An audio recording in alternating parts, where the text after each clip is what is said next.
to Michael. So Michael is going to take over. He's going to moderate for the rest of the program. And then kindly, if you have any questions, you raise your virtual hand, and when Michael gets to a good stopping point, he will let you in and you'll be able to ask your question. But we appreciate our guests for tonight, almost the same group from last week. And tonight, they are going to go more deep into what they are doing on the job, and you can also ask them all your questions. So, Michael, I'm going to hand it over to you. You can take it away from here. All right. Good evening, everyone, or good morning, depending on where you're joining from. We appreciate everyone for joining this cyber chat tonight or evening. Like I said, depending on morning, depending on where you're joining from. Thank you so much. Big shout outs to our panel again for availing themselves, being willing to share their knowledge and expertise in the GRC space. So without much ado, we'll dive right into it. As for those of you who missed last week's session, it was a very, very good one. We had a lot of feedback. So I'll just introduce the panel one more time for those who missed them last week. So we do have Bernice here with us. We have Sheila, we have Teresa, we have Kingsley, and also our very own, and also my namesake, Michael. So these are going to be our panel members for tonight. And so please keep, what we'll do is I'll kind of spice it up a little bit. I know we waited till the very end and we went to Q&A, but I'll be going through the chat. Sometimes some people have questions during the delivery. So I'll try and see if I can incorporate some of the Q&A into the stream as well, instead of waiting till the very end. So with that being said, sit back, relax, grab your tea, coffee, whatever you prefer, and get ready as we dive into it.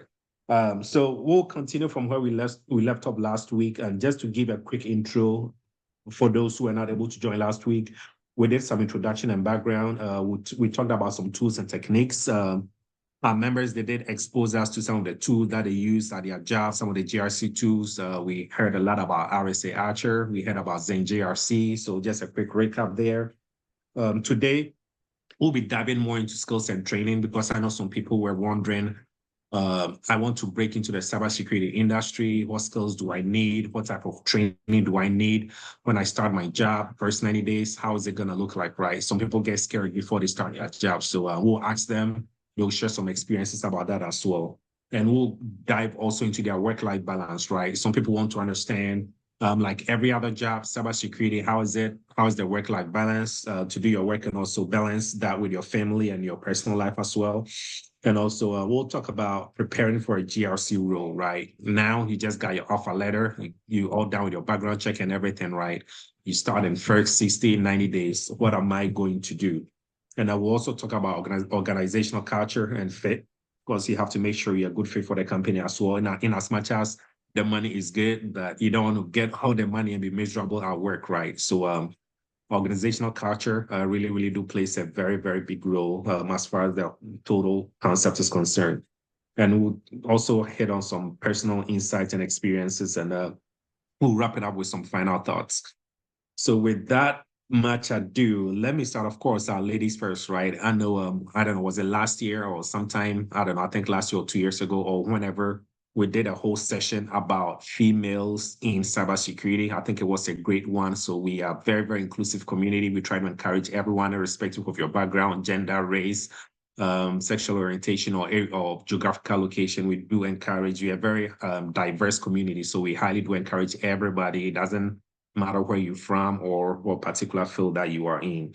So let's talk about some skills and training. So we'll start with our, of course, ladies first, right? So Sheila, if you are ready, we'll have the first question for you. So the question is, what technical skills are required or are critical for a GRC professional to be effective in their role? I'll take this one more time for Sheila. What technical skills are critical for a GRC professional to be effective in their role? So Sheila, if you are ready, you can take this one.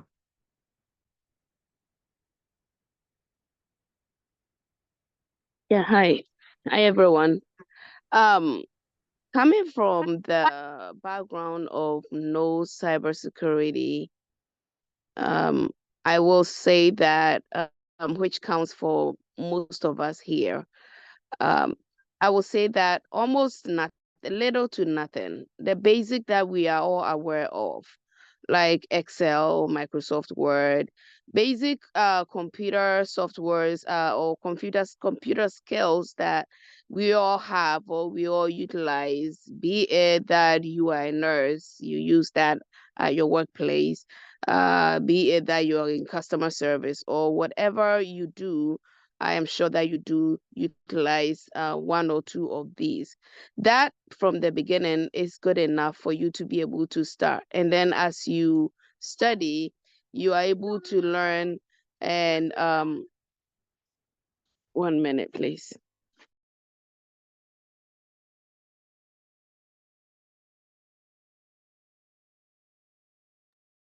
I'm sorry. Yes. Yeah. So when coming into the field itself, like I said, you will not need very much. But as you start studying, you will get your hands on that is offered at Eretmis, where you have access to some of the basic tools like Splunk and all that is available with the hands-on training that Eretmis offers. So then it gives you a little feeling of how these tools work. You're going to realize that it's basically the name tools sounds like it's this major thing, but it's not. And then one thing that you also have to understand is almost every organization that you start with, whatever tool that you're going to be required to use, you will be trained on. The most important thing that I always tell people is always remember to let it known to a person interviewing you that you are trainable.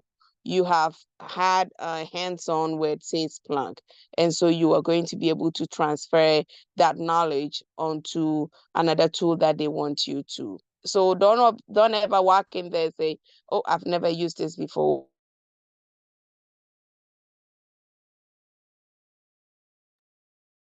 All right. Thank you so much, Sheila. So Teresa, please, if you're ready, can you go ahead and take this question as well?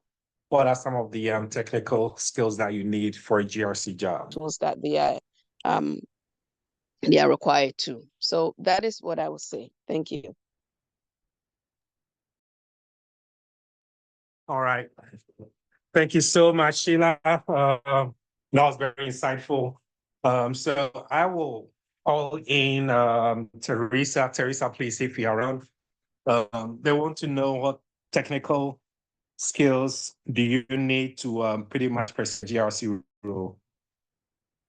So just to add to what Sheila mentioned, I came to this role, deciding to take on cybersecurity profession.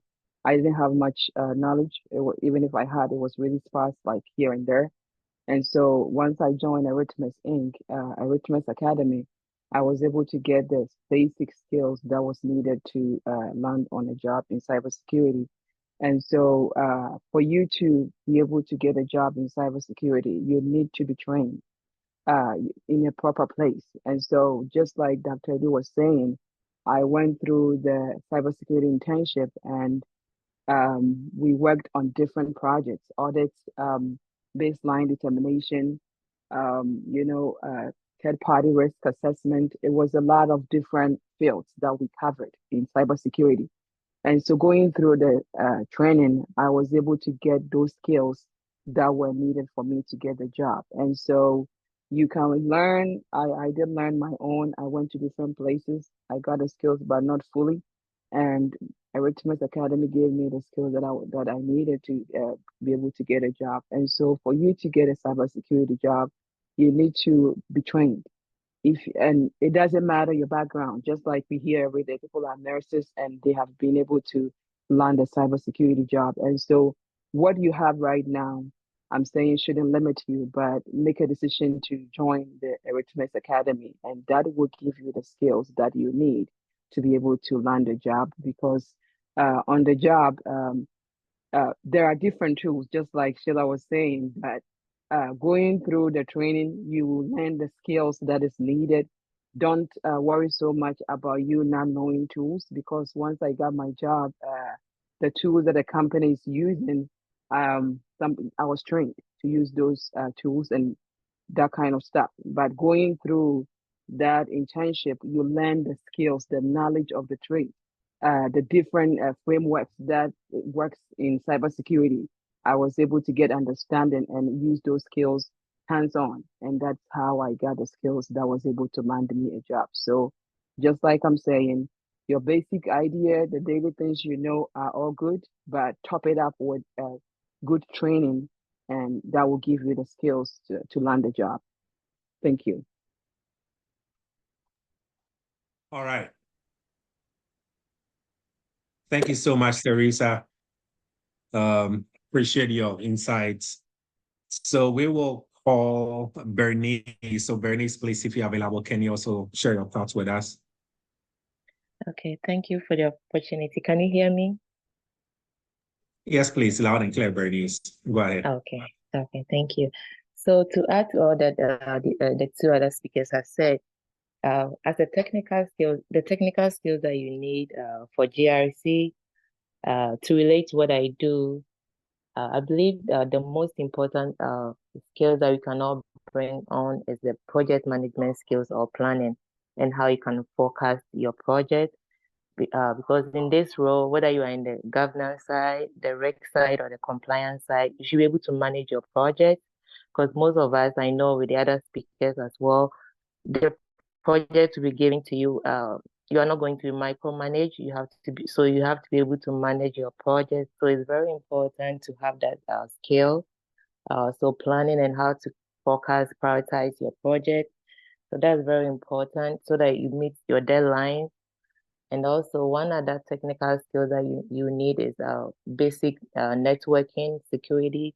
At least you have to know those basics, and also you have to know risk analysis or risk assessment, which is very important to able to identify risks in relation to your project, and you'll be able to kind of report. So reporting and documentation is also very important, and also so documentation, reporting, project management is also very important. Risk management, vulnerability management. So I would say those are the technical skills that I believe you kind of need as a start to enter these three areas: governance, risk, and compliance. All right, that was very helpful. Thank you so much, Bernice. Kingsley, why don't you go ahead and give us your thoughts? All right, thank you, Michael. So in terms of tech, can you hear me? Yes, please, loud and clear. Okay. So in terms of technical skills or GRC, you need to understand the three aspects of the GRC, which is governance, risk management, and compliance, and the corresponding frameworks that helps to drive that sector. For instance, you need to understand the governance of the organization, how the information security activities will align with the goals of the organization so that management can make informed decision based on your security information system. You need to also understand the risk management framework in terms of how to identify risk, how to categorize your risk, and how to manage those risks in terms of whether to avoid those risks, whether to mitigate the risk, whether to transfer the risk or accept the risk. So you need to understand those concepts. And then in terms of compliance, what organization are you dealing with? For instance, I work in the banking sector. I have to understand the PCI DSS regulations because we're dealing with payment card data. If you're working in the hospital environment, the health environment, you need to understand the HIPAA framework and how it applies to your daily job. So again, the GDPR, which is your general data protection. So you need to understand those technical words. And like the last speaker said, Bernice, I think it was, you need to also understand the basics of cybersecurity. For instance, most people think GRC is one area that is not technical. Of course, it's not technical, but you need to understand that everything we do in cybersecurity borders on the network, whether we like it or not. Everything goes through the network, whether we're talking about cloud, talking about risk, everything borders on the network. So it only makes sense for you to have a basic understanding of how network works. You may not be a network expert, you may not be a network guru, but you need to have basic understanding, technical understanding of how the network, connects and exchange data. You must also have a basic understanding of how the system interacts, so that at the end of the day, again, have knowledge of basic, malware, how the different kinds of attacks that you could possibly be dealing with on a daily basis. So once you have these basic, and these are not very technical, they are things you can read up and have an understanding of what they are. And I think that will give you the background you need to be a GRC specialist. Thank you. All right, Kingsley, thank you so much for your thoughts. So my namesake, Michael, why don't you wrap us up with this question? Yeah, all right. Good evening, everybody. Yeah, so I think my colleagues actually basically said it all. But in order to answer this question, I'm just going to refer everybody to, like, there is a free cybersecurity course on the Eretmis page, right? That's the cybersecurity IT, for beginners. So that actually helps provide you with what you actually need to be successful in cybersecurity, right? So it actually gives you the basis, the fundamentals, and the foundation that you actually need to be able to survive. It also gives you an idea if this is something you think, you can do and then you want to do, right? So I'll refer, everybody. It's a free course, right? So I'll refer everybody to just take a look at it if you haven't. And that's actually going to give you a kind of idea of what you actually need to succeed in this field, right? As a GRC specialist, analyst, or manager of, or whatever it may be. But personally, I would say if you can read and write, right? So I think that's probably like the number one technical skills you need, right? If you can read and write, trust me, you can do GRC, right? Read and write, and then having the willingness to go through a rigorous training, right? And also being very attentive and keen to details, right? So if you can read and write, and you actually are willing to take yourself through a rigorous training like the one that is provided by, Eretmis, I'm pretty sure this is, the right field for you. So, yeah, I mean, the others actually have pretty much said it all, but for my experiences, my personal experience, know how to read and write, and just be willing to, go through a training, and then you can be successful in this field. So, and I just want to add that, like, for most of us on the panels, like, there is nothing, right? We are all unique in our own ways, but there's nothing special about us, right? So just basically follow what we did, which is, making sure we actually followed all the steps that were provided by Dr. Edu, right? If you decide to go through Eretmis, the steps that was provided by Dr. Edu, and then just make sure you follow those steps and then practice every day, and making sure you are willing, to go through the training, because it's not easy, right? It takes a lot. It takes a lot of hours, a lot of hard work, and then just having that willingness. And then once you can read and write and you are trainable, then yeah, the Eretmis can train you to be able to be successful in this field. So I think that's what I have for now. Right. You'll be able to train well and be successful with this job. Thank you so much, Michael. But I wanted to reiterate one more time, those of you who want to use this opportunity to take a screenshot for your continuous education, please just do not forget #TeamLife in the chat, take a screenshot, file it away, and you can use that to renew your certification. All right. So just to wrap it up, like they said it all, everything comes back to the basic. So just make sure you know your basics. They all said you have to, there's nothing extra. If you can read and write, pay attention to detail, you can reply to emails, right? And also learn and be curious. Be curious to learn. You don't want to be that person go sit in the middle of an interview with network engineers and GRC and IT folks, vulnerability management folks, incident response team, and you don't want to learn. Just listen, and most of this you learn on the job. So just be willing to listen and learn. If you hear a word I don't understand, go back home, research, watch YouTube, like everything is on your own. Dr. Du will tell you he's learning all the time. I am learning all the time because I'm curious. I want to learn, right? So when you hear something you don't know, keep learning and you'll be perfectly fine. Now, let's pivot to soft skills. I know sometimes most people are always tied up with, okay, I need to learn all the technical stuff. And sometimes they walk into an interview and all the questions they get asked is soft skills, right? So I'll start with you, Michael.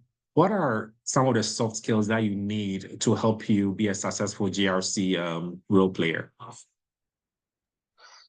Yeah, so in terms of soft skills, I mean, it's a lot. And for like what most of us on the panel do, and not even just us, like everybody generally in the GRC field or area of cybersecurity.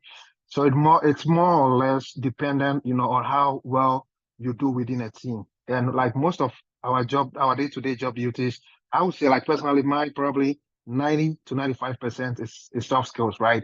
The technical aspect of what I do on a day-to-day basis is just the bare minimum if take into consideration on a bigger picture of what I do on a day-to-day basis. So basically being able to work within a team, right? So number one, knowing how to talk to people and how to relate, right?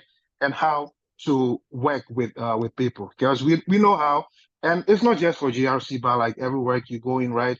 There are up and downs. There are a lot of issues within teams, and generally, as a GRC analyst, you are actually part of the bigger information security team, right?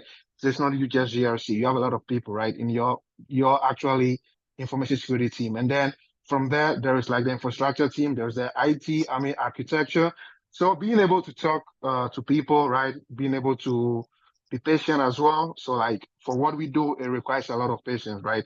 And I quite remember like one of the past PCI cyber chat we had. I think Rumen was talking about, sometimes requesting evidence from some folks, and then you barely even get a response, right? They'll just ignore you to maybe you reach out to their manager and stuff like that, right? So basically, yeah, being somebody who actually knows how to work with people and know how to talk to people as well, right? Because generally, as a GRC analyst, you're going to be the liaison, the point of contact between the business side, right, and the security side, right? So you always have to try and work to strike that kind of balance. So basically, sometimes I have to work with the business side. So like, let's say for servers and business owners, I have to reach out to them. Let's say if they have an exception or in terms of vulnerability management, if I need a remediation. So sometimes it's always hard to work with people because sometimes you email people and they'll never even get back to you. It's a lot of back and forth.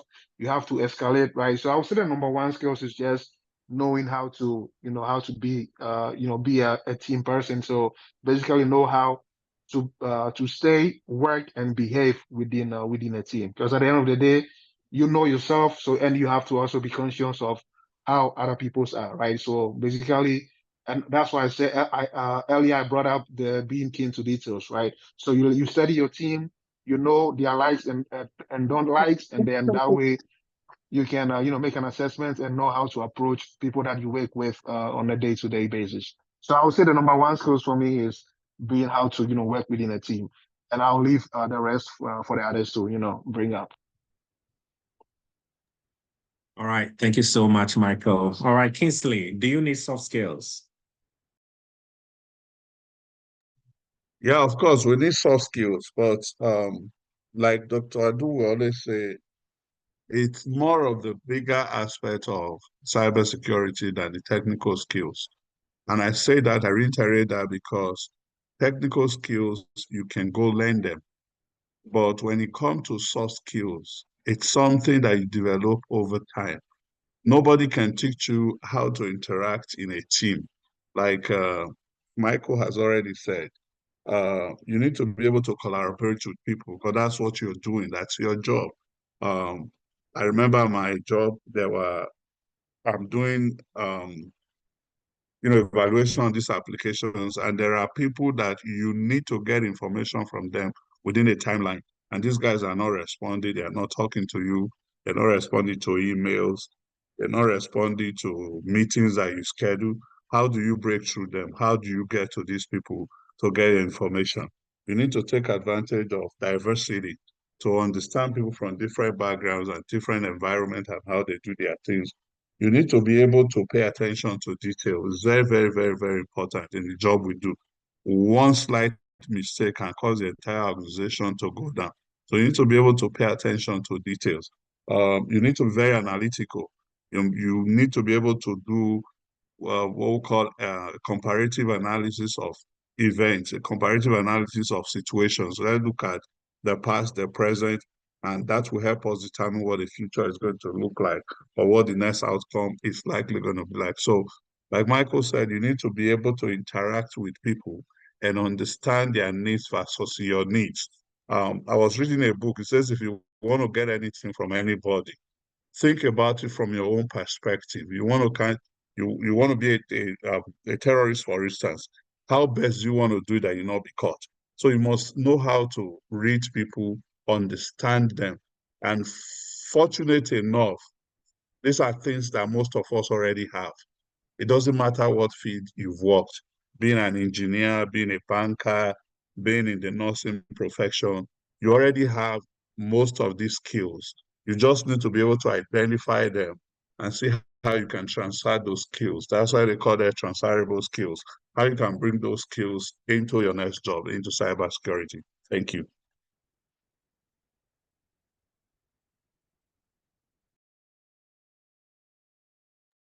All right. Thank you so much, Kingsley.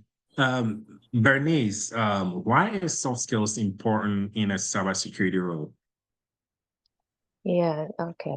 So it's very important and you cannot do away with it for all the reasons that Michael and the other speaker just spoke about. I also touch on the same, pretty much the same thing. Paying attention to details is very critical because you want to protect the confidentiality of information. So let's say you are an ISSO or you are analyst. You might be an analyst for different system owners from different office, different departments. So let's assume you are analyzing their vulnerability scan report.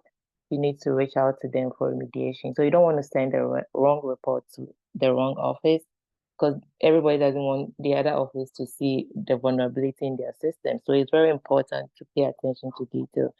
I had a similar experience my former place. So my manager, so normally when we process the monthly report, we have a tool that we post there. It's called Max Border. Yeah, I believe so. So we post for about 12 offices. So unfortunately for my manager, she posted the reports like 2 different reports. She posted for the wrong office. So I think about a week later, I went in and so mostly when I do it, I make sure like I check the previous month and make sure like I'm someone who really pay attention to details. I can double check one thing for about a minute before I send it. So that's what I do just to make sure I don't send the wrong information to the wrong office. So unfortunately for my manager, she sent the wrong report to the wrong office. So I immediately prompted her about that, and she had the administrative right, so she went in to make the correction because it was one thing that she told me: make sure you don't send the report to the wrong office. So I always double check, but for some reason she made the same mistake that she warned me about. So I would say paying attention to details is very important in this. In whatever role you find yourself, you have to pay attention. You don't want to send the wrong report or wrong information to the wrong person just to protect the confidentiality of information. So I'll just touch on that because Michael and the rest have already touched on communication and interpersonal skills already. All right, thank you so much, Bernice. So Teresa, let me kind of spin this up a little bit, right? I'm sure some folks are wondering, what type of soft skills do I need to be successful in a GRC role?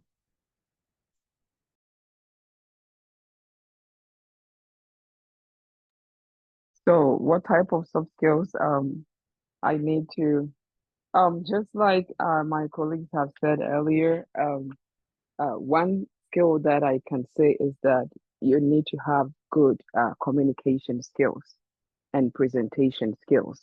You know, you have the technical skills, but you'll be able to put your technical skills to work at using your soft skills. And so if you have all the technical skills and then your soft skills is very low, you will struggle even if you have the technical skills.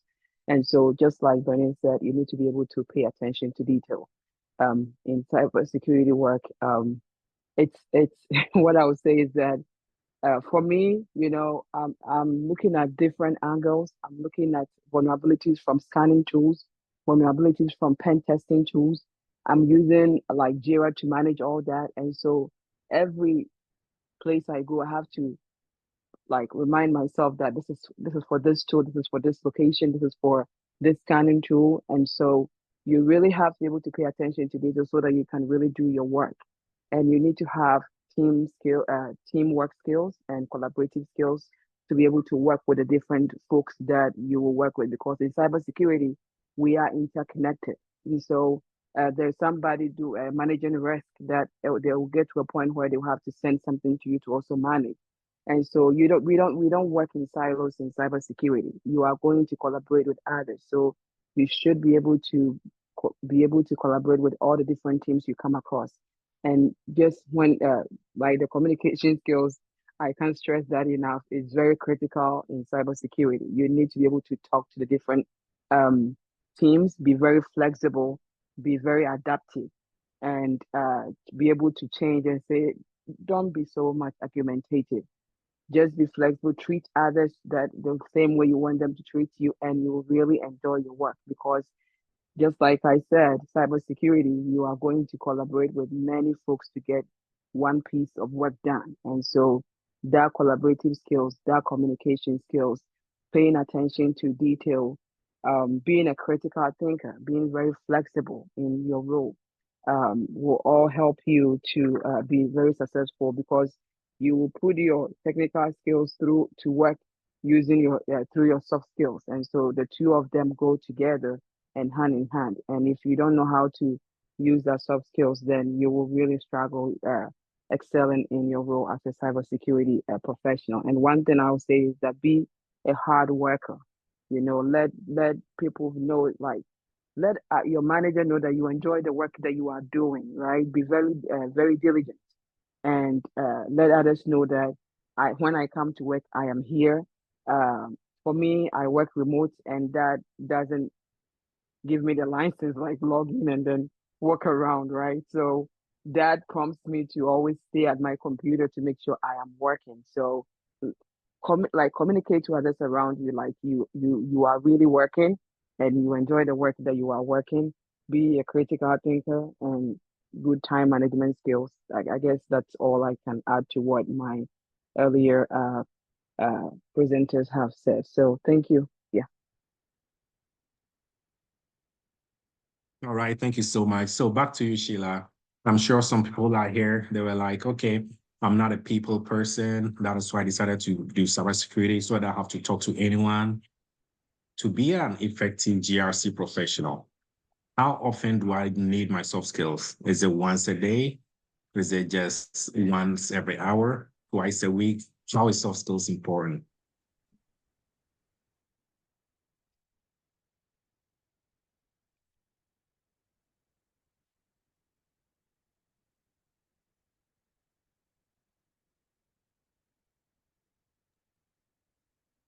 This is for you, Sheila.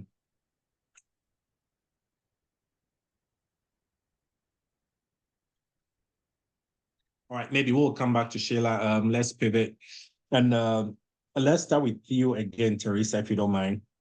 Some people out here, they are wondering if they go to LinkedIn, they see people with so many certifications, you know, CISSP, PCIP, risk, people have CISM, CISA, they get scared, right? They don't even want to apply for jobs. Can you please talk to us, Teresa? What type of certification do you need, or do you need certification to land a job?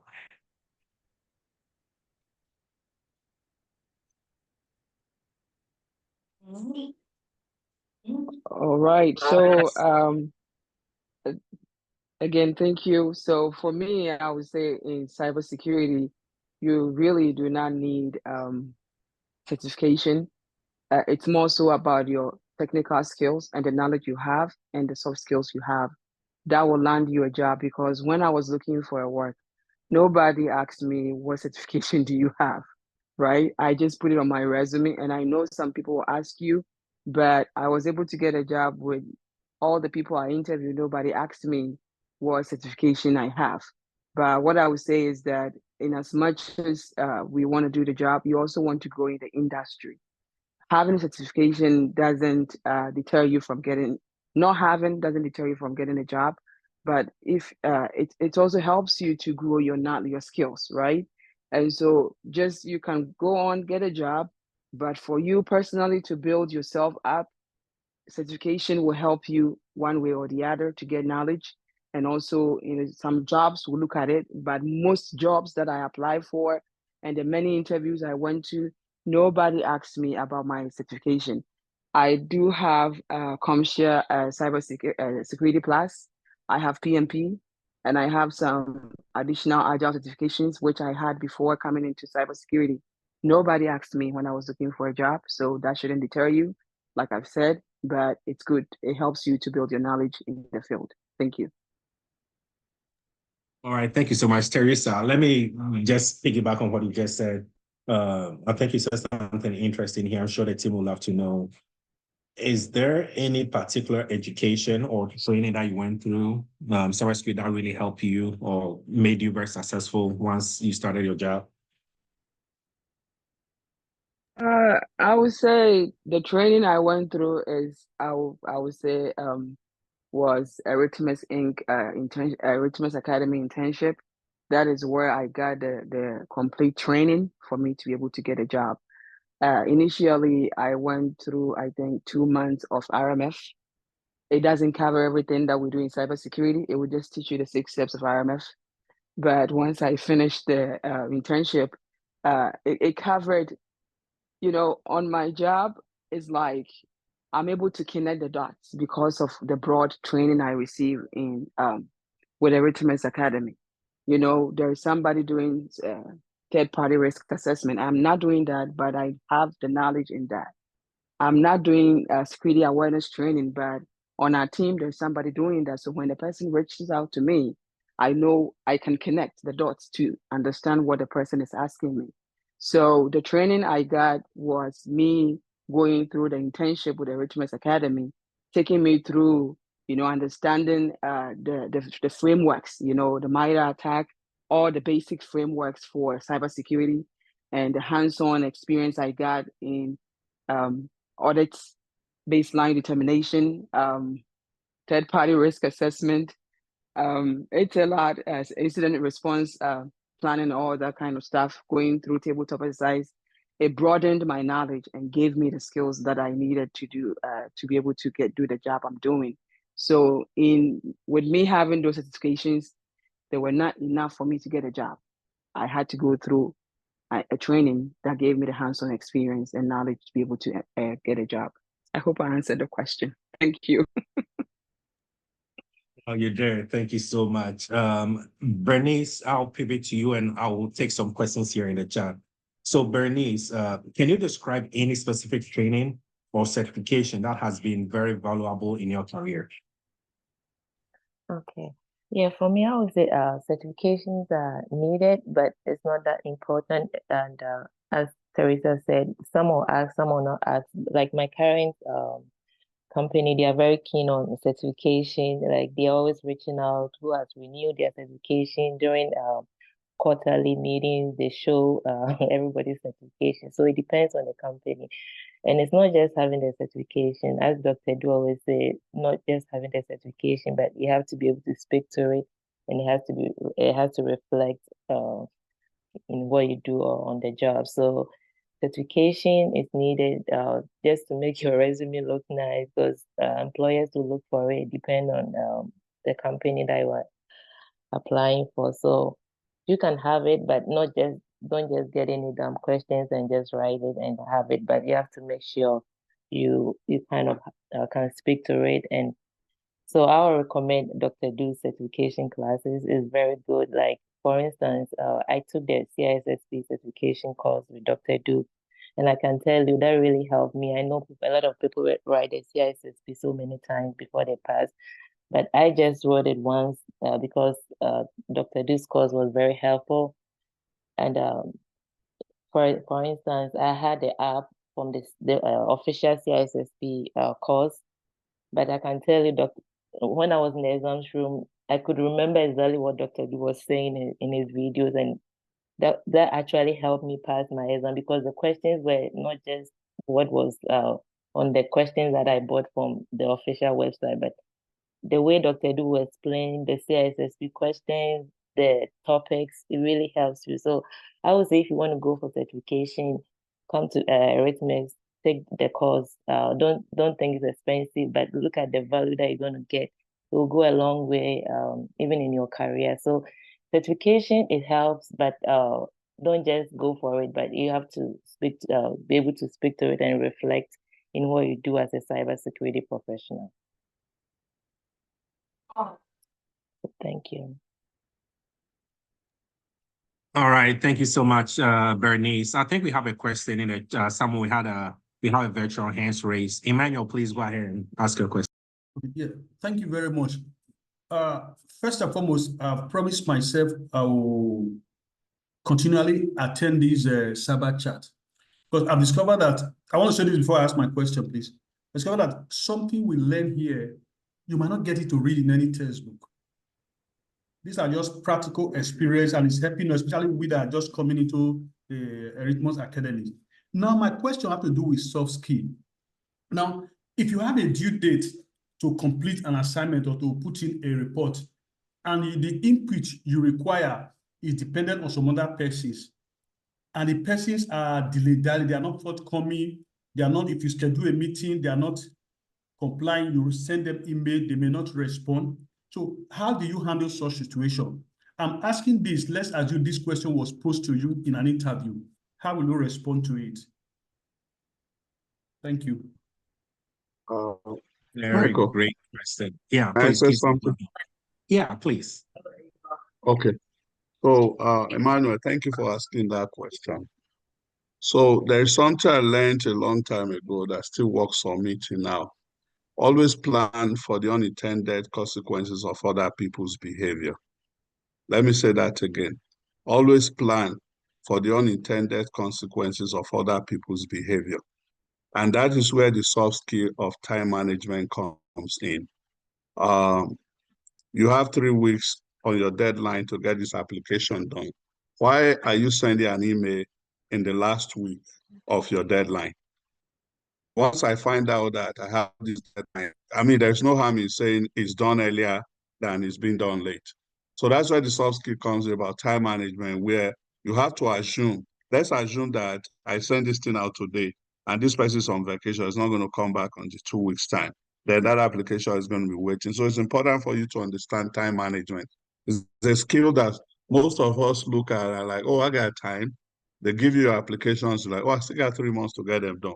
Before you know it, 3 months creeps up on you and the application is still sitting there.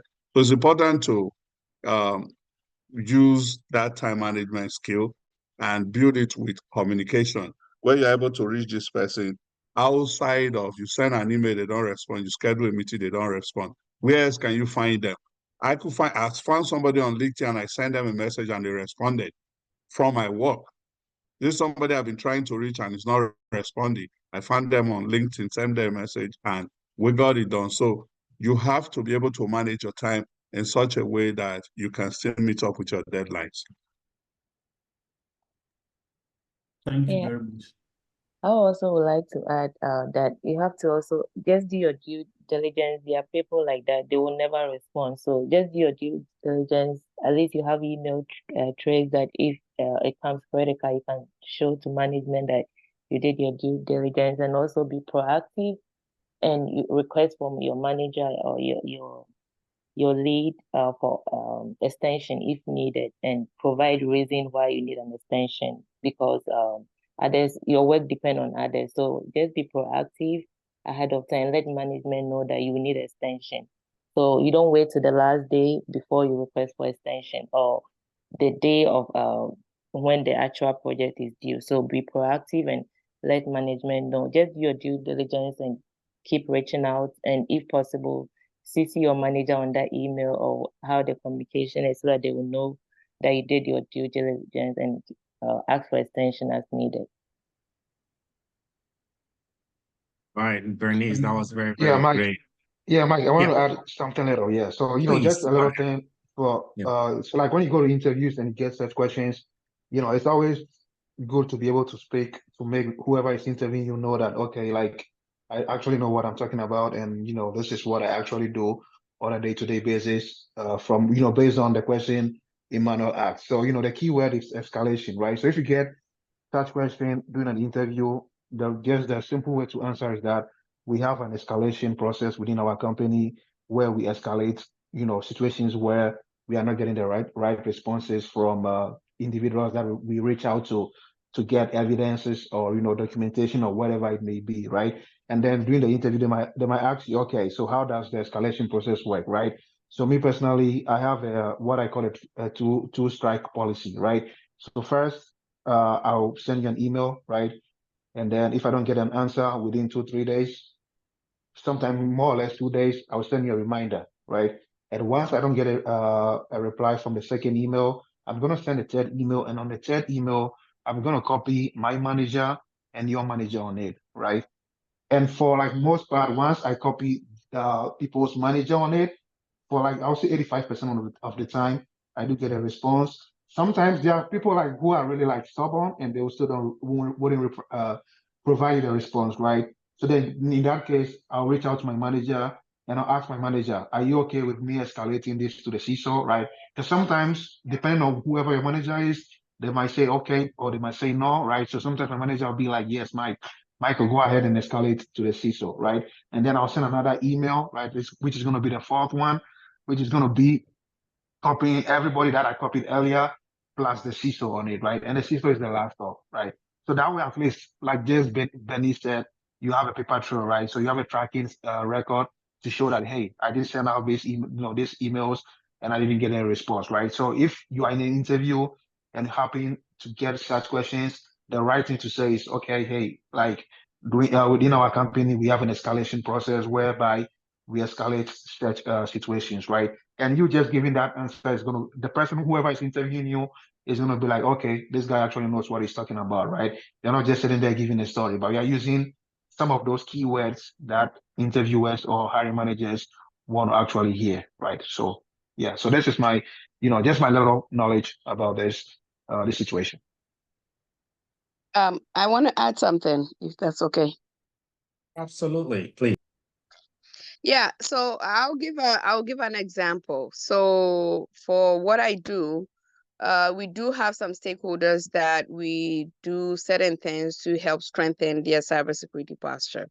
So whenever the analysts reach out and several attempts are made via emails, via phone calls, sometimes you even do a drive-by and also sort of attempt processes and still don't get any response.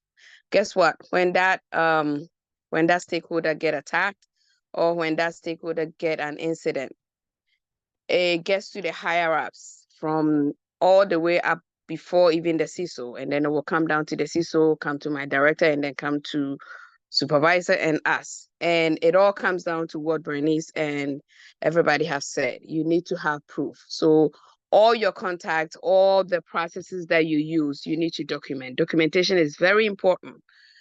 If you don't document, it's like you didn't do it. So you need to have paper trail of what you're saying or of what has happened. So when that happens, they will reach out to us and ask, what has been your encounter with this particular stakeholder? And we have to send our proof to them. And in that case, you have done your due diligence. So you have washed your hands. But when they come back and you don't have anything to prove, the person can say, I didn't hear anything, and you cannot prove it. And then again, recently we had to do metrics for a team, my team actually. And one of the team members was just not forthcoming.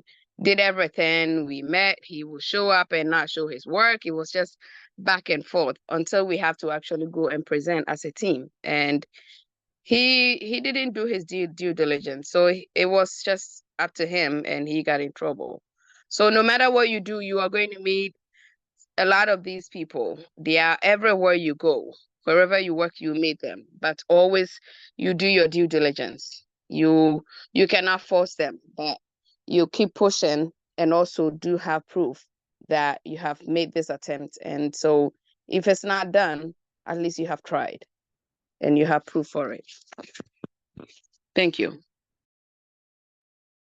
Wow. See, like they keep saying, you cannot get this anywhere. These are very, very typical, very good question, Emmanuel.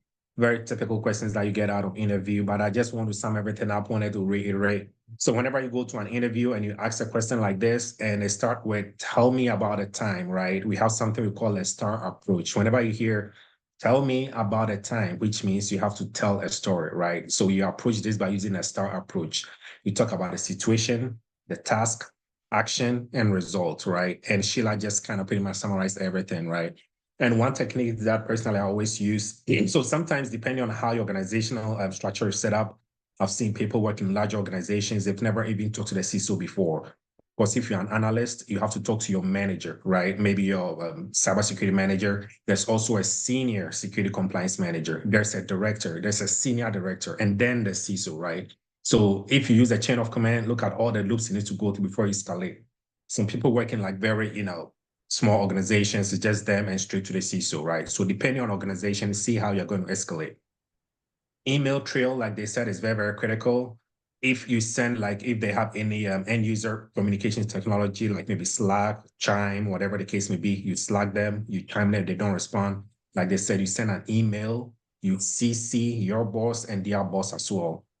If they are out of the office, you see the out of office reply that will tell you that, okay, they're out of the office, maybe they're on vacation. That's why, right? You can check on their calendar, is very useful. So when you get into an interview, just be, throwing some of these examples, right? You talk about situation. I was working on a project, maybe I was working on collecting evidence for vulnerability management. It was very, very critical because it was due every quarter. Quarter was coming up and we didn't have it yet. I reached out to VM Ops, nobody was responding, right? So that was a situation task. What did you do? I sent an email first to the POC. I checked first, they were not out of the office. I checked their calendar. There was no out of the office notification on their calendar. I sent an email, still they did not respond. So I sent a second email and I CC'd my boss and also their boss to start an escalation process, right? And what I also did on the side was every team works with different people. So I saw the other people that they work with in the same org, right? So let's say Michael, Sheila, Bernice are on the same team, but I'm reaching out to Bernice for this evidence.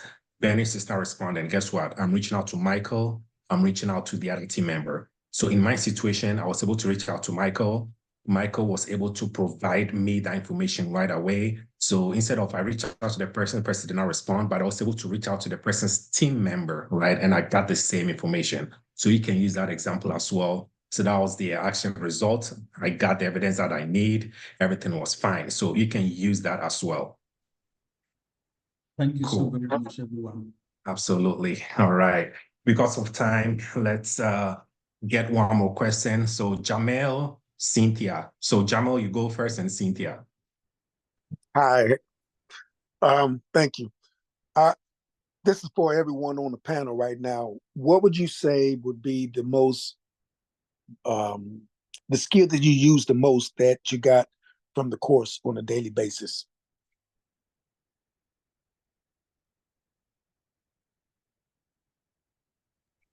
I would say communication. That's the biggest thing for me.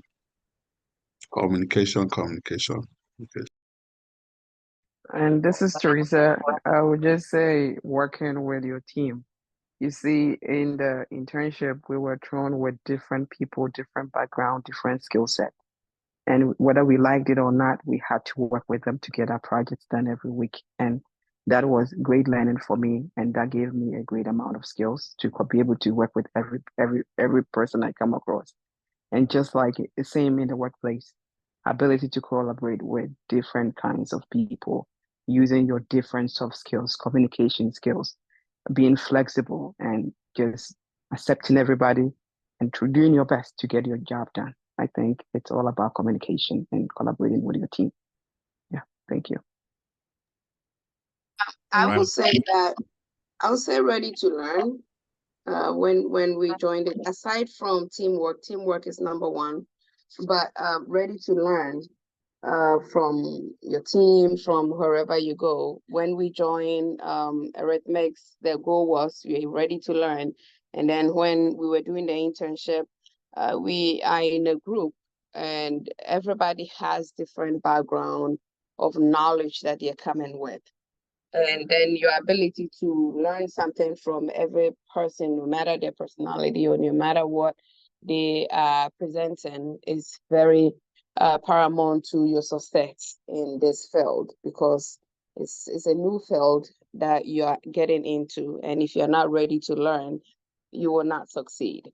Sometimes a person will make few comments and you will get like a word out of it that you have learned that day.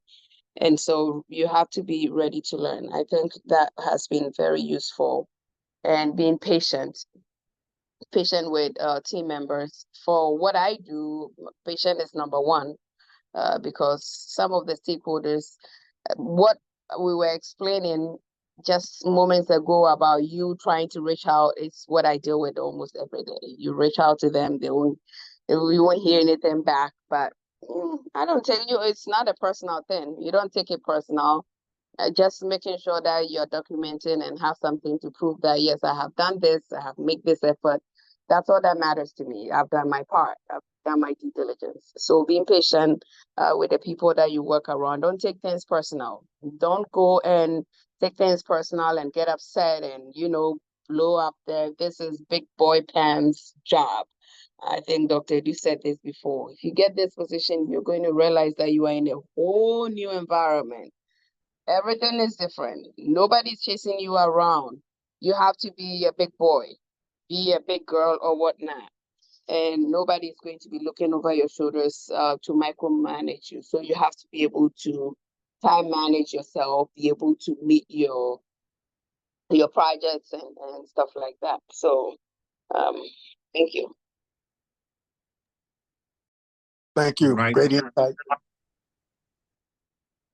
All right, thank you so much. Yeah, so Jamal, you heard it all. Willing to learn, communication, teamwork will be your key to success. All right, Cynthia and Francis, please. I'm sorry, Cynthia after Cynthia, Justice. Okay, thank you very much. I just want to touch based on the keeping evidence. Sometimes we have some managers and colleagues who reach out to us on Teams, and some of us, our teams are configured to lose the information, let's say after 90 days. So anytime anybody sends you a message or have a discussion with you on Teams, you follow up with an email just to keep evidence of whatever that individual asked you to do, so that in future, if there's an issue, you have something as a proof that so and so manager asked me to do this, and this is the email. And it's advisable that you copy your managers, because like me, I've had instances that sometimes the technical teams, their manager will ask me the issue to do something, but when I send an email and then I copy my ism on it, my manager on it, you'll be like, this is not a job for security. Technical team, like you have then, that workload has been carried off my shoulder. So it's always advisable to follow with an email when there's a Teams discussion. Thank you. All right, thank you so much for your addition. Justice, please go ahead.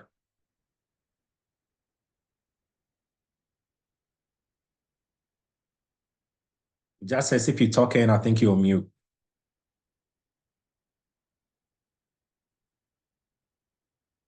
All right, we'll come back to Justice. Francis, please go ahead and take it away. Hello, good evening. Can you hear me? Yes, please, loud and clear. Okay, thank you so much. First and foremost, I love to appreciate everybody from Dr. Hadu, Sheila, Michael, raised to power 2, Kingsley, Teresa, and everybody. If I don't mention it, don't be angry. So it's been interesting. And my question, some of it is gradually being addressed. Look at the situation that was placed for us to keep a track of what we're doing. My question was about what are your major collaboration tools, and that gives everybody visibility. What I'm doing, your manager, the people above you can see what you're doing, and the people you are communicating with, everybody can see each other. Somebody mentioned Teams, but it's not something that you have forever. But what other collaboration tools do you use to keep everybody, so that they can see what you are doing without you really telling them what you're doing, but everybody sees, I know what I'm doing. We see, for instance, let's say you're using a service now. I don't know if that's what you use. I'm just using it as an example. Your manager can see who you are talking with, and they can see the trail. So I want to know, because you are on the job right now, what do you use so that the manual process is eliminated? Because you're already doing a tough job. If you have to keep, become your own secretary, sending email, and you're trying to back it up, so what is the reality on ground?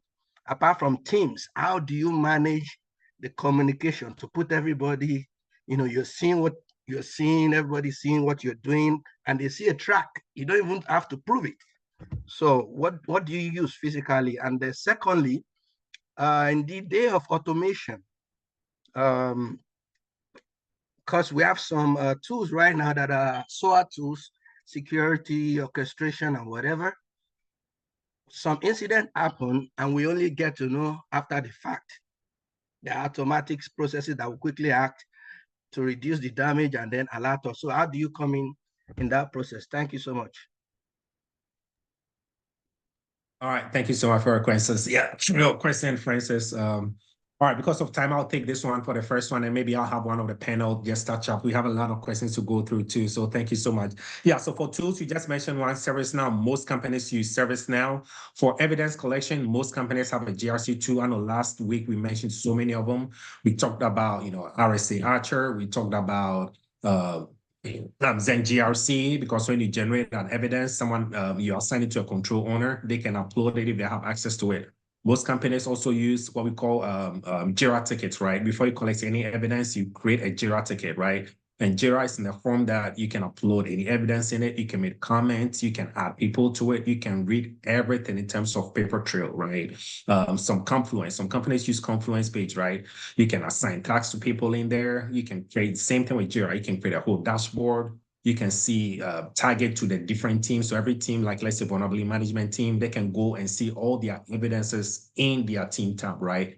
There are so many platforms that you can use. You were talking about SOAR and SIM tools. Yes. So when it comes to evidence collection, automation is also very critical. So depending on the platform that we use, if you're looking for maybe change management tickets, most companies, they use ServiceNow. You can literally go in there, type in the team names. You can add some filters and will pull all their latest, let's say, pull requests, right? Maybe they are writing codes. Sometimes they start with an intake form, whether they use Jira or ServiceNow. You can go into ServiceNow. You say maybe change management ticket for, let's say, checkout page. It's going to pull everything for you. It will see the description of the change, security impact assessment, rollback procedure, reason. It will give you everything, right? Some teams too, on their GitHub repo, they have some tools that they can automate evidence collection from GitHub, right? So there are so many tools for evidence collection standpoint. Same thing with incident response, like so many tools. We have Curator, like so many tools that you can use, right? I'll take one more person in here.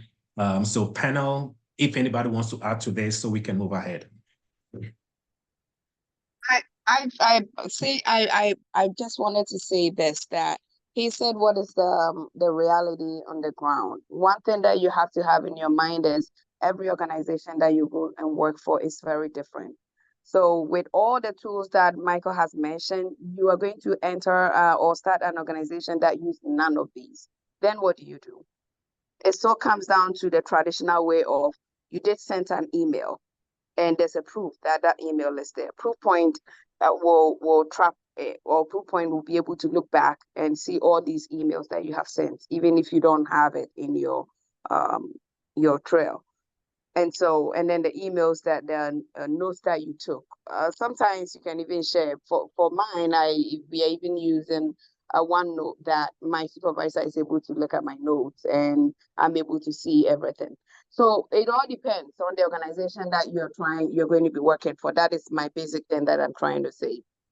It could be different. You just have to adjust with whatever organization that you're going to be working for and what system they are using or what tools they are using, or non-tools or whatever that they are requesting you to use.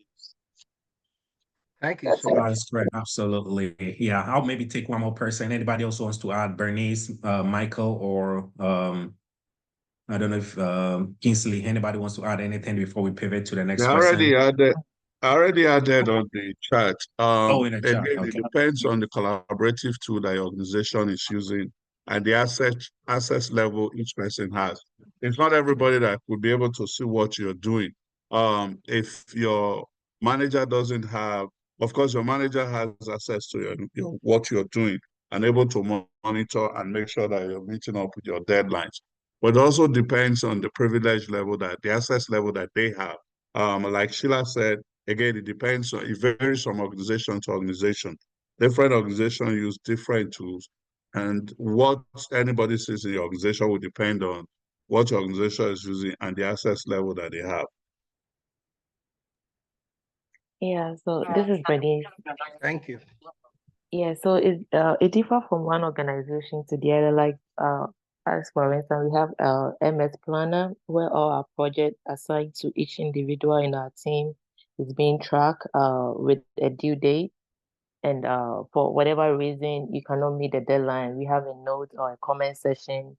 You can put a comment section in there and it will trigger an email to the manager or whoever assigned you that task. So we also have our RSA Archer for risk management work. Also, whatever is being done in Archer, if you complete a poem, the poem reviewer will get an email that is complete and ready for his review. If you complete an ATO package, it will be in Archer management, and senior leadership will see what you are doing. And if you have a due date, if you are late, it will also show up in the dashboard, which management also is privy to. So it differs from one organization to the other. Thank you. Thanks. All right. Thank you so much, Bernice. Justice, just confirm if you're back, you can ask your question. If not, we can continue with our questions. Yeah, Michael, I'm back. Please, can you hear me? All right. There you go. Yeah, loud and clear, please. Go ahead, Justice. Okay. Hi. Good evening to everyone, especially our panelists. I just want to add a little to the question that was posed in relation to what do you do when you are not getting information from people that you are working with. From my little experience, this is what I've realized. There are two ways of handling this thing. One, either you're covering yourself, and two, getting the problem solved. We should go with the approach of getting the problem solved. In as much as we are covering ourselves with the emails, following up, and all those things, what we also need to sometimes inquire from our manager is, okay, which other way can we get this thing done if we are not getting our contact person to, to give us the information that we need? Because let's look at it from this angle. One, if we don't do what we are supposed to do, and something happens and the business, let's say, goes down, it affects everybody. As to whether you have email to cover yourself or whatever it is. If everybody's going, everybody's going home. So in as much as we send the emails to cover ourselves and all those things, I think we should also incorporate the second way that Michael said, whereby we find other people or find other ways of getting those problems solved. Thank you. All right. Thank you so much for your answer, Justice. That was very valuable. All right. Now back to our panel. Next question is, I know some people out here, they are parents. Some people, they do, they have other engagements. Some of them are mothers, fathers, they have kids, right? So panel, please, how do you maintain a healthy work-life balance while still doing your role? And also, what are some of the strategies that you use to prevent burnout? So two-pronged question. How do you ensure a good work-life balance? And two, what are some of the strategies that you use to prevent burnout? Let me start with you, Michael. Okay, yeah. So, I mean, in order to answer your question, right? So, work-life balance is actually one of the reasons why I actually decided to, jump on the cybersecurity train, right? So, I currently work fully remotely from home.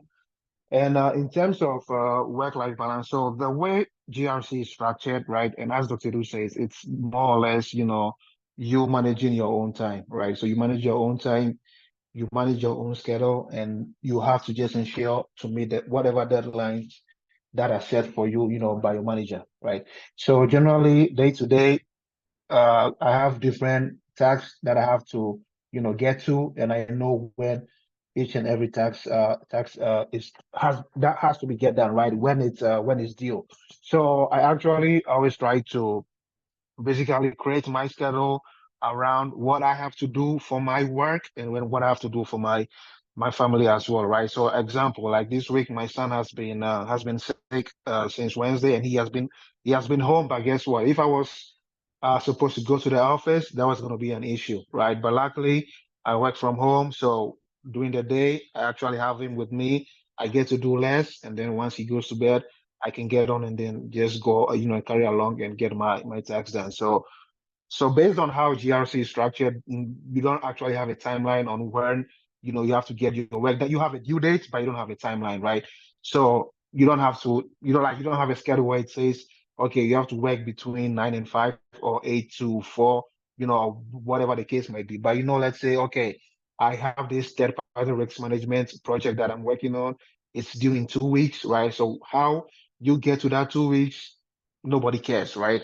Just get to it, and once that 2 weeks is up, make sure you can show your work, right? Whatever you have to submit, make sure you have to submit it, right? And personally, I would say this has been actually great for my work life balance. So actually, have more time with my family, right? So I just have one kid with my wife, and I've been able to basically, learn how to adjust myself and both get my work accomplished or get my work done, as well as have time for my family as well, right? So that's one of the beauties about GRC, right? You don't have a specific time where you have to work. You create your own schedule.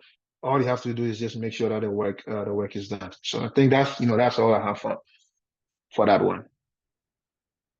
That is very huge. Thank you so much. So long story short, Michael is saying working from home is actually also a work-life balance itself. I love that. Thank you so much, Michael. All right. So let's go to Kingsley. Kingsley, how do you manage your work-life balance? How do you work and still be able to take vacation with your family? If you go to Cancun, are you going to get fired? How does that work? No. So that's the beauty of this job. You make the money, you have the time. Uh, One thing, you could work from home or work remotely. If you're working remotely, you have your VPN, so you could log in from anywhere. Um, Again, depending on your role, like my current role, you cannot log into the system, into certain applications with just any Wi-Fi. So you have to have like a mobile hotspot that you use, which I take everywhere I go.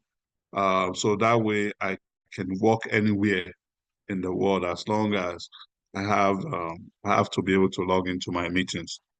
In terms of spending time with the family, I made up my mind about 3, 4 years ago that every year me and my family must go on vacation. Some of these things we work all year, we stress all year. Give your family a treat once a year. You're making the money. What's the essence of making money if you cannot take care of the family, if you cannot spend time with the family? That company can replace you, but your family cannot. So the time you spend with your family is very valuable for me as a person. So I made up my mind every year we choose a destination. Sometimes it doesn't have to be expensive. I live in Arizona. I could go to Scottsdale. We spent 2, 3 nights in Scottsdale. We're driving there, so we're just paying for accommodation. If it's something you can afford to fly, pay for it and go. If you can't fly, just take that 2, 3 days off work. I'm not waking up in the morning. I'm thinking, what meeting do I have today? I schedule it ahead of time. Sometimes I like the 4-day weekend. The 3-day weekend. I just take that weekend, go spend time with the family, guys. It is important. As much as we want to make money, we want to save.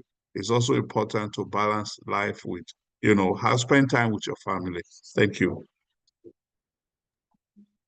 All right, thank you so much, Kingsley. All right, Teresa, what can you tell us about work-life balance? How do you take your vacations? How do you go? What do you do that we can learn from? Again, I can't agree more with my early speakers. Work-life balance is the reason why I got into cybersecurity.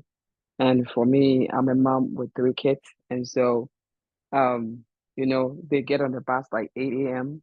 I don't have to worry myself about going to work. I work from home. And for me, when I was looking at different like careers, there are some fields that, yes, you get the money, but you'll be away from your family, and that wasn't for me. So with cybersecurity, working from home, I'm able to see my kids off to the bus. And then once they leave, it's just me to focus on my work. I work during, that time frame from 8 o'clock to 4 o'clock. I'm just working to make sure that once they come home, I am there to get them off the bus, able to see them eat and not take them to daycare. And so to be able to do that for me, still being able to work and also manage my home and my kids, that's a plus for me with this work and with this cybersecurity field. And just like the previous speaker mentioned, try to take some time off and use those time offs. Sometimes people work all year and their PTO hours will be taken by the company. It shouldn't be that way. Be conscious of it. Your family needs you. You also need a break.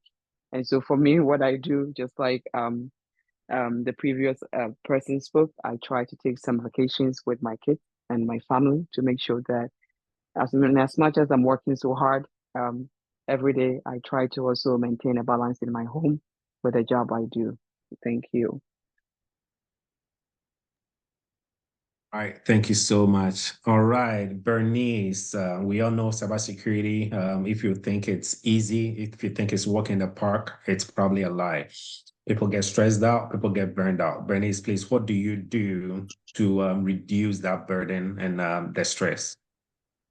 Okay, thank you for the question. So, aside the flexibility that comes with the nature of the job, for me, I plan my day off. Aside taking long vacation or long week, I always try as much as possible every 2 months or every quarter after my quality meetings. I take I take a long weekend. So mostly I take Friday and Monday in addition to my weekend just to have time for my kids. So for me, I plan my days off every quarter or at least every 2 months. Like I recently took some 2 days off in addition to the weekend. So that's how for me I balance because as you said, it's stressful. I won't lie to everybody because there are days that, especially if you have a deadline to meet, you might have about 3 projects that the deadlines are coming up. So there are days that you might not even be doing anything. There are days that will be so stressful. So after those times, like especially at the end of every quarter, is very stressful. So I plan as much as possible to take every 2 days in addition to a weekend, and also take a week long to go for vacation with the family. So that's how I balance that aside the flexibility that comes with a job. All right, thank you so much, Sheila. Bernice, we appreciate that. All right, Sheila, please, what do you got for us? Are we going to get fired if we plan on a trip to Italy or Santorini in Greece? How do you manage your work-life balance?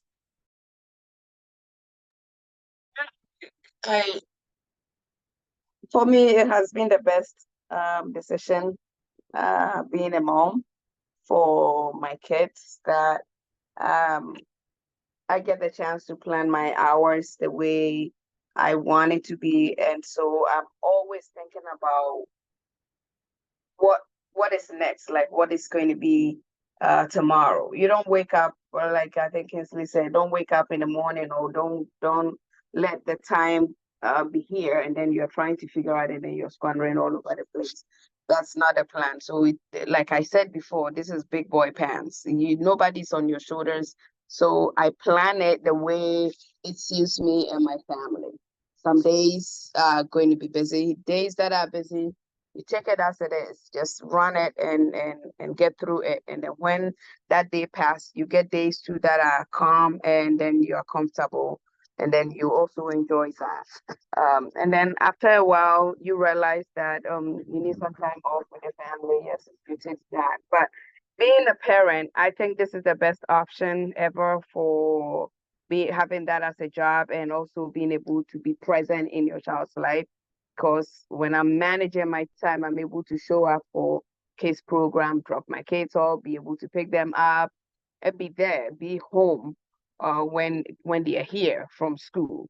And when they have to go, I'm here too. So I think that it's a great opportunity to be working like this. But every day before, even today is what, Friday, but I know what my plan is on Tuesday. Monday is a holiday, but I know who I'm meeting with on Monday or what my plans are on Monday. I mean on Tuesday, even though Monday is a holiday. So you have, if you plan ahead like that, I mean, few things comes in, but you always plan ahead because you are in charge of your projects. You are in charge of how you are managing what you're doing because nobody's telling you day to day what to do. If you plan it like that, time management is number one. Basically, all that we are trying to say comes down to time management. If you plan it, if you plan your time well, you will realize that even though some days are very tough, but it's still doable. It's still not to your teeth where you can breathe. You are still able to go through the day calmly, and your family are also okay. That's it. Thank you. Right. Thank you so much, Sheila. Well, that is great. You've heard it all. Just my 2 cents. They covered it all. Time management is very, very key, right? If you work in a big organization, you have so many teams, people working across the globe, right? Some in the UK, some in Peru, Australia, some in Botswana, in India. What I like to do is before I sleep or when I put my kids to sleep, I look on my calendar, I take a look at what I'm going to do the following day. I utilize OneNote a lot. Like Microsoft OneNote, it's like my baby. I take all my notes. I have my to-do list for every single day, especially on the weekends because we work with different teams, some in India, Australia, different time zones, right? So maybe before Monday morning, Sunday, when I put my kids to bed, I take a quick, maybe 30 minutes, go look at my Outlook already because I know there'll be a lot of stuff in my Outlook, right? So I'll plan my day. I already know Monday morning, I've checked my calendar. I know exactly what I'm doing. Take time for yourself, take some vacation. My favorite part of the day is when I leave, whether 4:30, 5, whatever the case may be, and I go to pick my kids from school. Like just seeing them at the door just makes my day because if anyone tells you that job cannot be stressful, they are lying to you. There are days that will be easy days. You only have one call during the day. You can have a lot of work done. I guarantee you there are days that you'll be doing back-to-back calls that you have zero time to do your personal task, right? So you need to take time for yourself. You need to stand up and walk if you're working from home. I work from home myself. So walk, take a walk down the block, do whatever you need to do, and you'll be perfectly fine, right? There's some days too, it's going to be very stressful. Some days you have to stay over a couple of hours just to get a job done. It's just the reality of the job, right? Okay, so we'll go around one more question and we'll wrap it up. We have a lot of questions to go through. We'll see if we can actually do a part 3, but team, as you can see, the community is really benefiting from what we are doing. We'll see what we'll do here, but we'll take one more last question. I know for those in America, it is Memorial Day weekend, so we don't want to keep anyone holding, and we also have some people watching from across the globe. So last question from the team, and I'll start with you, Sheila. What advice would you give to someone looking to prepare themselves for a role in cybersecurity or GRC? What advice will you give them? I think you need to specify advice in what sense? Advice in where to start or advice in what? Whatever, where to start? Is there any certification you recommend? Is there what they need to do? Is there like anything, any advice you give someone who walks up to you and says, Sheila, I want to enter into cybersecurity. I'm a lawyer, I'm a doctor, I'm a nurse. What do I need to do? That's a very apt question. I will encourage them in the first place that this is doable. Anybody that is determined and has some basic background in terms of education can do this. That's the first. The second is identifying where you want to get this training or this where you want to get started at, because there's so many, and it's so sad. It breaks my heart to say this, but it's so sad that our people or some people have stumbled on this and have picked just a few knowledge and have decided that they are teachers or they are trainers, and then they are given very I wouldn't say bad information, but like the smallest of it all, and then lying to people that, oh, you take this class, you do this, you're all set, you find a job, you finish and you won't find anything. Then you are just disappointed, like, oh, what they said about cybersecurity is not true, it's not possible. I always say, I give this analogy. So you want to build a house and you create a very strong foundation. If you build a very strong foundation, guess what? You can build a wooden structure on it. Nobody cares. The foundation will be able to hold that. If you build a short building, one flat, it will still be able to stand it. If you build a story building, it will still be able to hold that. It all comes down to what foundation you get. So if you're somebody that wants to get into this, you first want to determine the best place that you can get the best knowledge, the strongest knowledge, all-rounded knowledge. That cybersecurity is broad. There's GRC. There's so many positions that you can hold in cybersecurity, provided you get a good foundation. And being for lack of better words, for what I know, and I have tried it somewhere and I have tried here. And so based on what I know, I will say that if you take your training from Eretmis Academy, you have not made a mistake. You have actually made the best decision of your life, because you will get it from the ground up till the time you get a job, and you won't get that from anywhere. So when I meet somebody that is interested in going into this field, first, yes, you can get this done. You have to be determined to want to do this, and also pick the right program or the right place to take the class or get the education. And when you pick the right place, you will be able to succeed. You pick the wrong place, you will fail, excuse me to say, and then you will come back and you will keep looking and looking and looking until you actually step onto the right one before you are able to actually achieve your goal. If you are lucky, you will be able to achieve the goal at the end. If you're not lucky, your interest is killed at that point when you met the wrong training. So meeting the right training is a very important step in being able to achieve your goal if you want to get into cybersecurity. I don't know if I answered the question, Michael. You did. That was perfect. Thank you so much. All right, Bernice, your turn. We have so many people ask me, and I'm sure there are so people in here, and we've seen some people come through us. They are nurses, RNs, they are getting burned out, RT, respiratory therapists, like so many roles, they are getting burned out. What advice will you give them if they want to pursue a career in cybersecurity, Bernice? Okay, so the first thing I would say, make sure you get yourself into the right training, and also make sure you connect to the right, like let's say Eretmis is one of the best so far. I recommend to everybody. So make sure you get the right training, get the right source. That's very important, and to prepare you for the job market. And the second thing I would say, be confident in yourself. When you get a job and you are at the workplace, try as much as possible to avoid imposter syndrome. Do not belittle yourself. That's very important. So I was sharing this experience with Dr. Eddie. So believe in yourself, especially when you know where you got your training.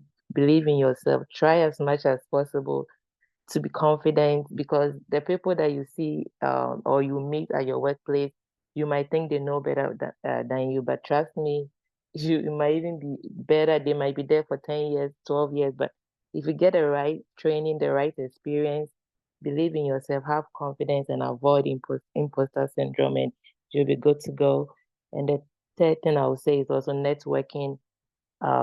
Make sure the people you meet in your groups or in your training, you don't lose their contact. Not like talking to them every day, but at least keep their contact. Networking is very important, especially for references. If you get any challenge at work, you can pick up your call or pick up your phone and call them, and they can guide you and also share their experience with you. So networking is also very important. Yeah. Thank you. All right. Thank you so much, Bernice. All right, Teresa, what advice will you give to anyone who wants to break into the cybersecurity industry? Okay. Just to add to what my colleagues have earlier said, get yourself into a good training program because that will set the foundation for your success going forward. If you get yourself in any other training and think, oh, this is the cost is okay, you would not get to that destination to get a job. I got myself into one training that I sat for almost a year, didn't get a job until I joined Eretmis Academy. So if you don't get the skills, the good skills to start with, you will not even find yourself a job. So that is very, very important. That don't look at the cost. For me, I can speak to what I've witnessed uh, and has helped me to this point. That is the Eretmis Academy. So find yourself in that academy, and you will be set off on a good start to get a job in cybersecurity. One thing I would say is that also commit yourself to the field, continuous learning. Just don't say, "Oh, I went through the training, that's it." Whatever that we taught us, just commit yourself to continuously learning and being able to master your skills. Because for me, in our training in with Eretmis Academy, it was a broad range of topics that we went through, and I found myself being a vulnerability risk manager. I had to channel the knowledge I have learned through the training and also do my own self training. I had to take a lot of self learning training on I think Percipio and Skillsoft. I had to watch so many videos, learn to be able to really understand the role I've been given and be efficient. So commit yourself to whatever area you find yourself in, whatever job that you get. Once you land a job, make sure that you are sharpening your skills in that arena. That way you'll be confident in yourself because self-confidence here in this country goes a long way. You go to work, people are talking, and you could even see this person speaking doesn't have the knowledge that you have. But the confidence alone tells that person above you. So if you don't have knowledge, you can't be that confident to me. So for me, I always make sure that I have my facts right. And I'm always learning to make sure that I'm performing at my job and I'm very confident in what I'm saying. And one more I can say to it is that these we've talked about different tools, right? But understand the basic Microsoft tools, Word, Excel, PowerPoint. Those are very basic to every job you will get in cybersecurity. I got to job and my manager was like, "Well, you are the first person here. Can you help us create PowerPoint presentation?" And so if you don't know, where will you start from? So as you are waiting to get that job, sharpen yourself in those basic tools. That way, once you get there, even if it's using Excel, you know the basic, your basic way around using Excel. And those will help you to excel in the cybersecurity field. And one thing I also want to say is that sharpen your communication skills. Even in interview, those who can sell themselves that are selected for these jobs. Everything you have to do.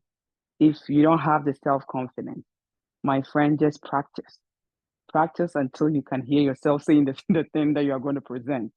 That way, when you get there, you can sell yourself and be confident in everything you do because having great presentation skills, communication skills goes a long way for you to excel in cybersecurity role. Thank you. Thank you so much, Teresa. Having a very good communication skills will go a long way in your cybersecurity career. Kingsley, please talk to us.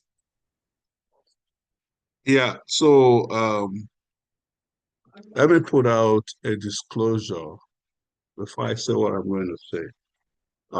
When we come on this program and we talk to you, we're not talking to you because Dr. Edu is paying us. We're doing what we're doing because of what we believe and what we've gained from Eretmis. So when I say I'm recommending Eretmis, I'm not recommending it because I want to gain something. I'm doing it because it laid the foundation for whatever I'm doing today. I can tell you that straight out. So having said that, many people have come to me and say, hey, I want to switch my career. I'm a data analyst and this and that. The first thing I recommend to them is the beginner training.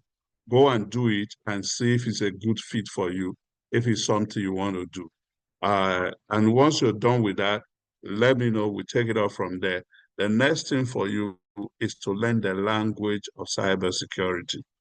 Do your training, sign up for any of the courses. If you find out the niche you want to go into, sign up for the training with Eretmis, do that training.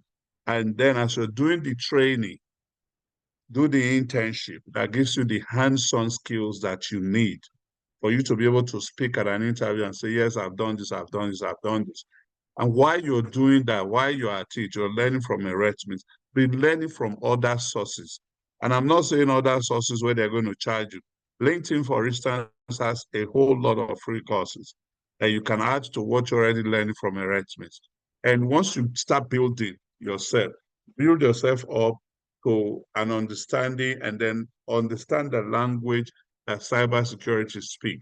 Every industry has a language.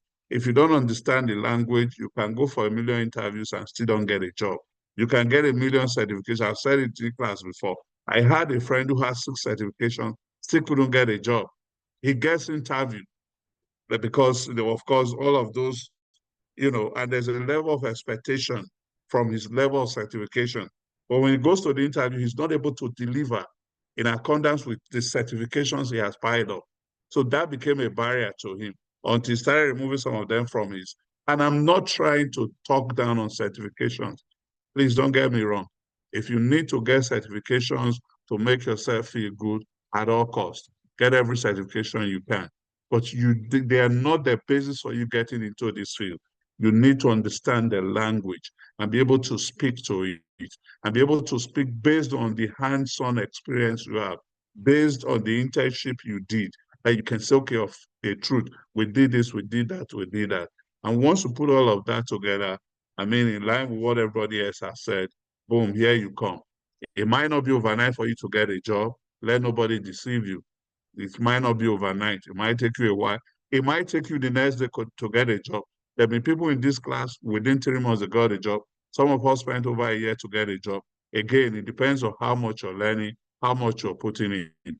But whatever you do, understand the language of cybersecurity. Thank you. All right, thank you so much, Kingsley. So, Michael, please, why won't you take us home? I just relocated to the US. I'm an immigrant, right? I just got my green card. I just got my work authorization. My friends are telling me, go to the medical profession or go to the health industry because it's easy to get a job. I'm thinking about pharmacy. I'm thinking about nursing. A friend just told me about cybersecurity. Michael, please advise me. What should I do? Yeah, so that's a great question, and I think more or less my colleagues have basically said it all when it comes to the Eretmis program. So I mean the program speaks for itself, right? And thanks Kingsley for that disclaimer, right? Dr. is not paying us to be here, right? We are all GRC professionals or cybersecurity professionals making our own money, but we are here willing to give back to the community, right? So basically walking everybody on this call through the processes. So what we actually did to get to where we are, right, in the cybersecurity field. So my advice would be, right, ask yourself the question. So, am I willing to put myself through the sacrifices, to be able to succeed and then get, land my first cybersecurity job? Because guess what? It's not easy, right? And we are not here to sugarcoat it for you, right? We're not here to tell you, hey, just get to the entry level course, get to the internship, right? 2.5 months internship, and then you're gonna land your first cybersecurity job, right? I mean, of course, unless you are Sheila. So I think Sheila is the only person who actually landed the first job on the first interview, right? But for the rest of us, Yep. we had to struggle. Like we have to grind, struggle, go through pain, the no's, the emails back and forth telling you, hey, we are moving on with somebody else, right? They're preparing so basically my journey, right, it took me about 5 months to get a job from when I switched from the healthcare sector to cybersecurity, right? And in those 5 months, man, even my wife could tell, I barely slept. Probably the most I slept during those days was 3 hours right? 3 hours a day. That was the most I slept because I was working overnight, 12-hour shifts overnight at the hospital. I'll come back, take my son to school, and then straight start my interview. Because generally, I normally schedule my interviews from 9 a.m. to about 3 p.m. in the afternoon, and then I'll sleep between 3:30, and then I have to wake up at 6, get ready, and then go back to work and start work at 7 p.m. at night and get off at 7 a.m. in the morning. And I did this for 5 months till I was able to land my first cybersecurity job, right? So my advice is ask yourself, am I willing to, put myself through this pain, through this hardship? Because it's going to be times where you have to say no to your family, right? Because you just don't have the time. Your focus is, you are laser focused on getting through the cybersecurity course and then getting through the internship, right? So you have to be willing to go through that pain. And I'll use myself as an example.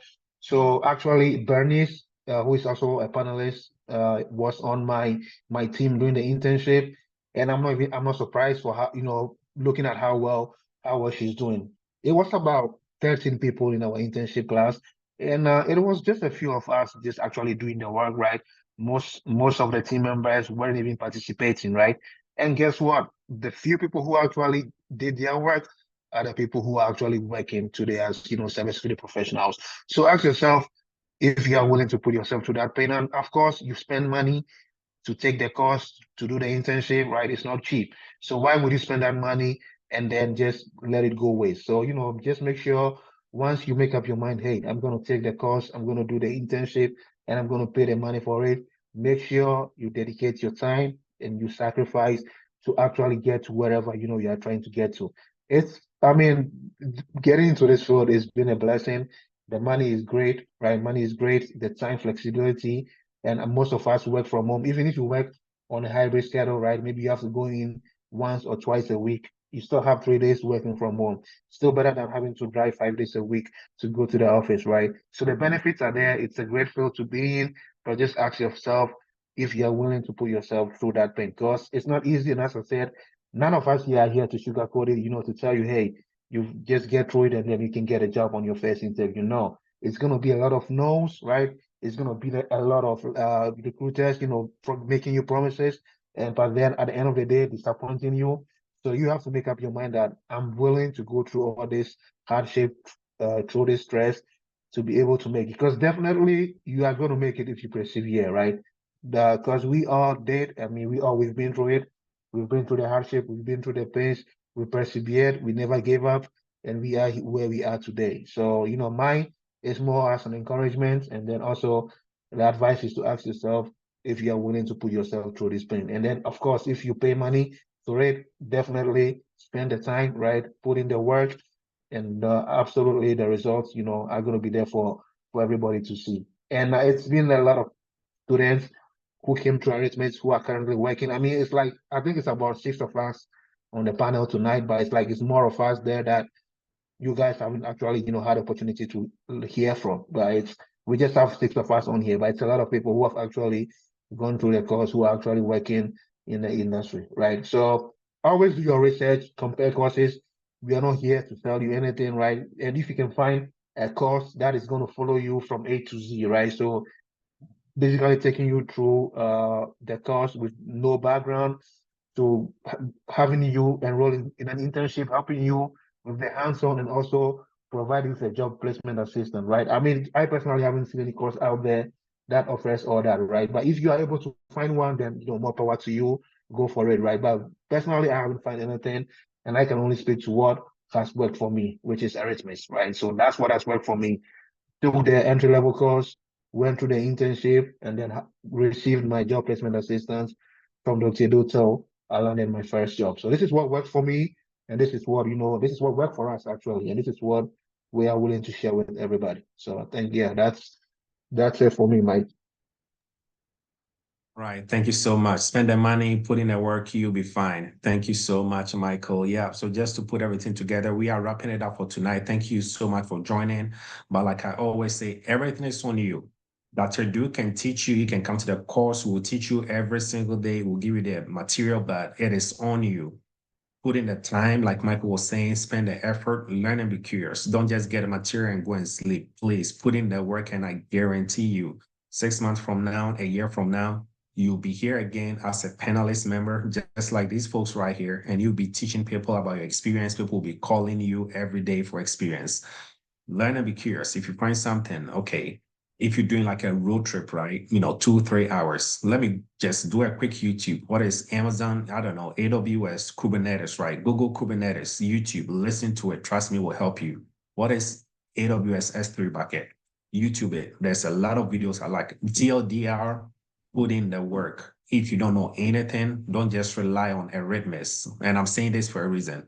We will teach you everything that you need. But guess what? If you go and sleep, it will do you no good. You need to put in the work and learn yourself. And I guarantee you, you'll be here on the next panel teaching other people. Appreciate everyone for joining. A quick announcement. So this is Memorial Day weekend. There will be no internship for tomorrow because of the Memorial Day weekend. Go to our website. You see a lot of courses out there. Cybersecurity for beginners is for anyone who wants to make a career move. We have a lot of RNs, registered nurses come through. We have a lot of different people from different backgrounds or different career fields. It is a very good one. I recommend for every single person. I'm not going to be the dead horse. Everybody else talked about that already. We also have our cybersecurity. We have our PCI DSS course as well. We actually just started a new class last week. It's not too late for those of you who are looking forward to do a specialized niche in cybersecurity, very lucrative field as well. PCI is one thing. PCI DSS is something for you. So please look forward to us. Just send us an email, talk to us, we'll get you there. And those of you looking for certification as well, CISSP, like Bernie said, Security Plus, everything, one-stop shop. Reach out to us and we will help you. And yeah, just thank everyone for joining. Appreciate everyone, and we are wrapping it up. Please don't forget our Fallen Heroes. It's more Memorial Day weekend, so just wanted to throw that out there. Without much ado, we'll wrap it up. Everything has been recorded. It was streamed live on video. It will be posted on YouTube as well. It was being streamed live on YouTube as well, and everything will be posted on YouTube. Thanks, everyone, and have a wonderful Memorial Day weekend. All right. Good Bye, night, everyone. Thank you. Have a good night. Night. Have a good night, everyone. Much appreciated. Be safe, everyone. Have a good holiday. You too.